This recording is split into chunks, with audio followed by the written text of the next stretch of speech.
Olá, saudações meus amigos e minhas amigas, quem vos fala é Clodomir Jardel Gaio. Nós estamos iniciando mais uma aula de filosofia, eu que sou professor dessa querida matéria, de suma importância para você que está no ensino médio, quer cursar a faculdade, vai estar fazendo pré-vestibular e claro, vai fazer o Enem ano que vem, ok? Olha só, ponto importante, hoje nós vamos trabalhar sobre os pré-socráticos. Na aula passada falamos sobre o surgimento e o processo sociocultural e histórico que possibilitaram o fundamento e as questões elementares para o surgimento da nossa filosofia. Antes de darmos sequência, se inscreva no nosso canal, ative as notificações, deixe o seu joinha, compartilhe com seus amigos, coloque lá no grupo de estudos no qual você participa para que mais pessoas possam aprender e também se apreciar na nossa querida matéria, ok? Vamos dando sequência, os pré-socráticos. Falei na aula passada que a filosofia surge na Grécia, graças ao advento da polis, à democracia, aos processos de decisão possibilitados das discussões pertinentes na ágora, onde as pessoas, através da possibilidade do discurso público, defendiam as suas ideias e participavam na construção da polis. Isto é, a criticidade necessitava de um refinamento e um afinamento dentro do processo intelectual, que vai gerar cada vez mais uma necessidade do uso da razão e também da percepção do mundo e das coisas que o cercavam. Nesta correlação, a filosofia vai crescendo, a filosofia vai ganhando corpo como amiga do saber e como necessária para a explicação das questões, não só da natureza, mas da existência humana e também do processo que fundamenta o Estado nas relações políticas. Mas essa relação só é possível quando a filosofia passa a se tornar cada vez mais complexa, não no sentido da dificuldade, mas exigente, quando ela busca explicar as questões existenciais do humano, mas também as questões da natureza. Então é nesse contexto, nesta efervescência da polis, da democracia grega, que vai surgir os filósofos pré-socráticos, que vão perdurar esta fase da filosofia do século VI ao IV a.C. Por que eles são chamados de pré-socráticos? Porque Sócrates é o divisor de águas do processo cosmológico, quando os filósofos se preocupam com as explicações do fundamento da natureza, e Sócrates vai ser um filósofo antropológico, digamos assim, visto que ele se fundamenta nas questões humanas e não nas questões da natureza. Mas isso é assunto para a próxima aula, ok? Vamos lá. Então, os pré-socráticos, também chamados de cosmológicos, por quê? Eles se preocupam com a cosmologia, eles querem entender a origem, a causa das transformações do cosmos, do universo como um todo. Eles se preocupam como é que a natureza funciona, por que chove, mas não é uma questão mitológica, porque os deuses permitem, porque nós fazemos sacrifícios, obedecemos às leis dos deuses e tudo mais. Não, existe uma relação, é preciso definir uma lei, um elemento que origine esta questão. Por que existe a vida e a morte? Por que em determinadas estações do ano ocorrem uma super safra e em outras não? Nesta relação, não só no processo da agricultura, mas também como um todo do universo. Como que ele funciona? De onde ele surgiu? É preciso usar a razão para que possamos explicar tais fundamentos e elementos. É nessa relação, é nesse contexto que os pré-socráticos vão surgir. Então, olha só, os pré-socráticos vão se preocupar com dois pontos importantes no processo filosófico, que é, primeiro, a physis, ok? A physis pode ser entendida como a essência, o fundamento da natureza, das questões visíveis. Tudo aquilo que é observável, tudo aquilo que é visível faz parte do processo do fundamento da natureza na relação da physis. Elemento importante, palavra grega, que na sua tradução significa o fundamento da natureza. É isso que os pré-socráticos vão buscar. O segundo é a arché. Eles buscam explicar e buscam um princípio, um elemento, um fato que iniciou todas as coisas. Claro que essa arché, esse princípio, ele vai ser sensível, isto é, ele vai ser compreensível pela inteligibilidade humana, pela razão, isto é, pelo processo inteligível. É aqui que seria o êxtase, o clímax da filosofia, quando eles buscam definir esse princípio, essa arché correlacionada com a physis. Portanto, os filósofos pré-socráticos, eles são filósofos da natureza, porque eles buscam explicar a relação e estruturação do universo, do mundo que o cerca através da racionalidade, ok? Vamos adiante então, trouxe aqui 4 principais pensadores, filósofos pré-socráticos que ao seu modo vão definir uma physis, vão definir uma arché, vão definir um fundamento da natureza, um princípio fundante que possibilitou a vida e que organiza a estrutura do universo. O primeiro deles, Tales de Mileto, que vai ser o precursor deste processo de explicação do fundamento da natureza. Para ele, olha só, coisa importante, parece inconcebível, mas ele vai dizer que tudo é úmido.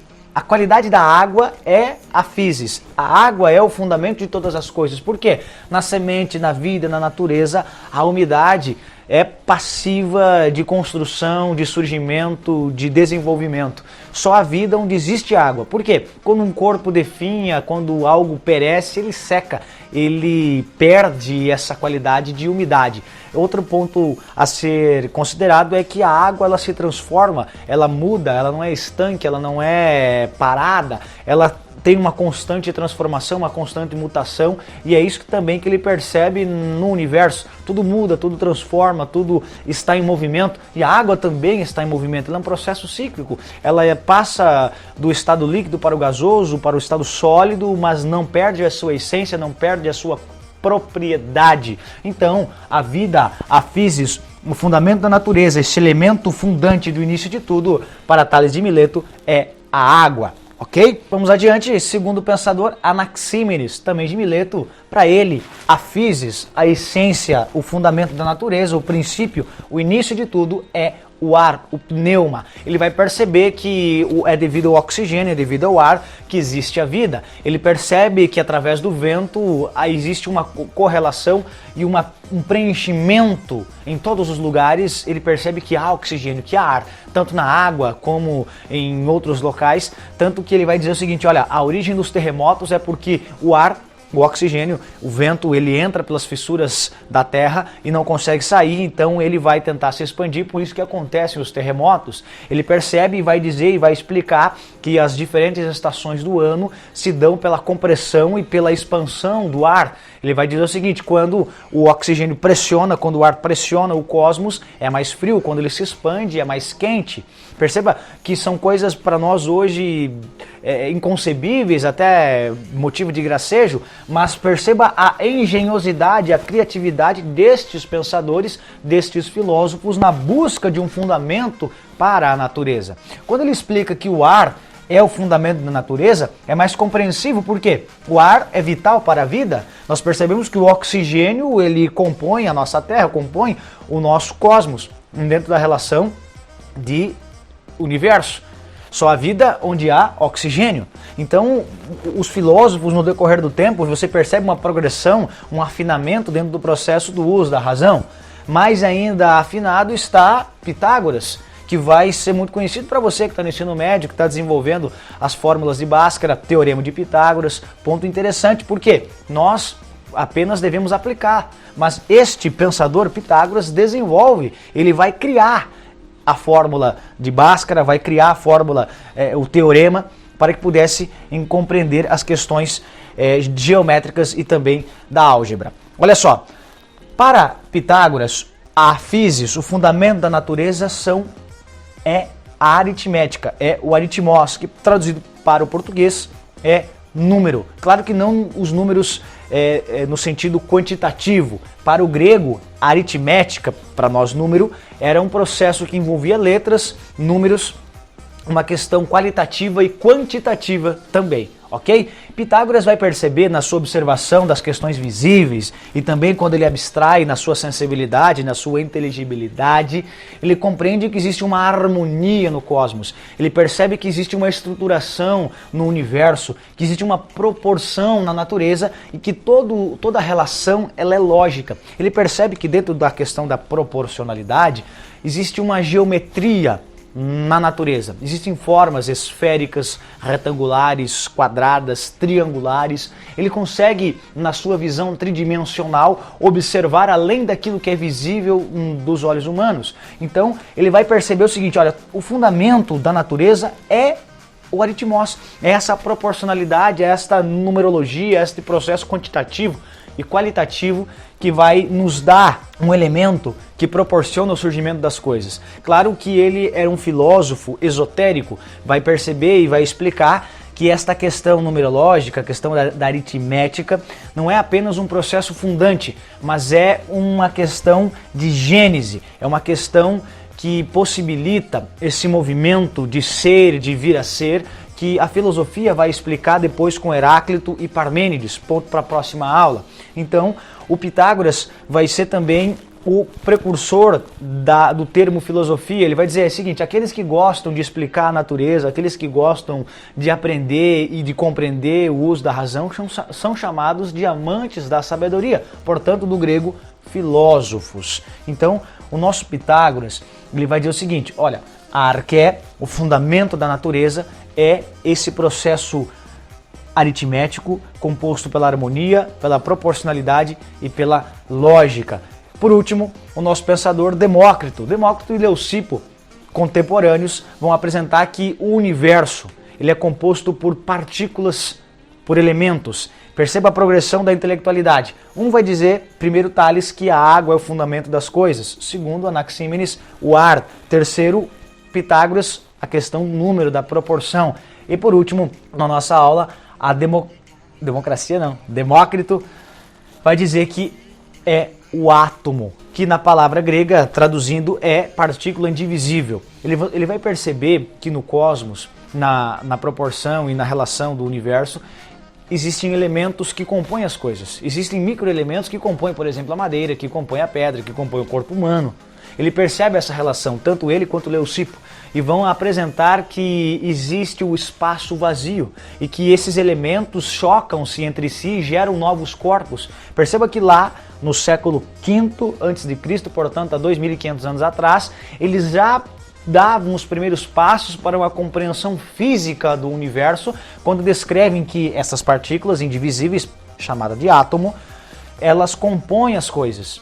Perceba o afinamento, perceba a relação e a percepção destes filósofos na explicação do universo. Então, quando Demócrito diz que o átomo, que essas partículas indivisíveis compõem as coisas e que elas chocam-se entre si quando geram novos corpos, nesta relação de transformação, de mutabilidade do universo, ele está querendo dizer que o mundo também ele se transforma, ele muda, existe uma relação de continuação dentro desse processo da física, da essência, desse ser, desse vir a ser, dessas transformações na arqué, nesse início de tudo, que continua se gerando, que não é estanque, que a mudança ela é recorrente. Então esses primeiros filósofos, tanto Tales, Anaxímenes, Pitágoras, nós temos outros, tantos pré-socráticos, eles buscam explicar o fundamento da natureza, eles buscam dar sentido a esse processo da origem, da causa e da transformação que gera o universo. Claro que para nós alguns pensamentos hoje são quase que motivos de graça, como disse anteriormente,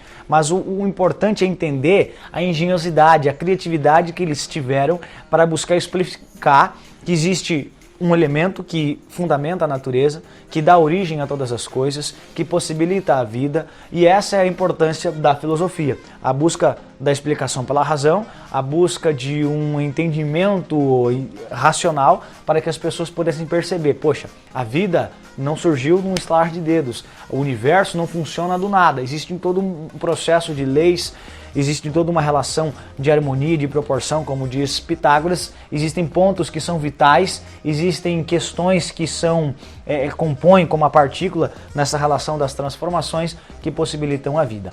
Ok? Próxima aula nós vamos analisar o Heráclito e o Parmênides.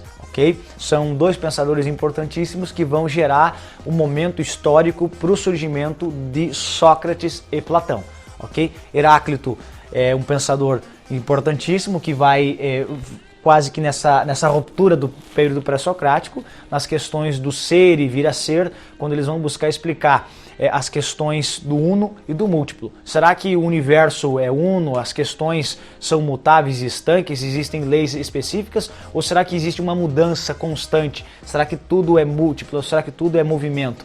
Essa questão da unidade, das questões rígidas e das questões da multiplicidade e das transformações é o que vai dar o choque de ideias entre Parmênides e Heráclito. E é isso que a gente vai ver na próxima aula. Ok? Espero que você tenha gostado. compartilhe com os teus amigos, leve adiante essa ideia, leve adiante essa aula, ou vai ser de suma importância para você que está no ensino médio, para você que está cursando pré-vestibular e também vai fazer o Enem. Beleza? Forte abraço, Deus abençoe e até a próxima aula.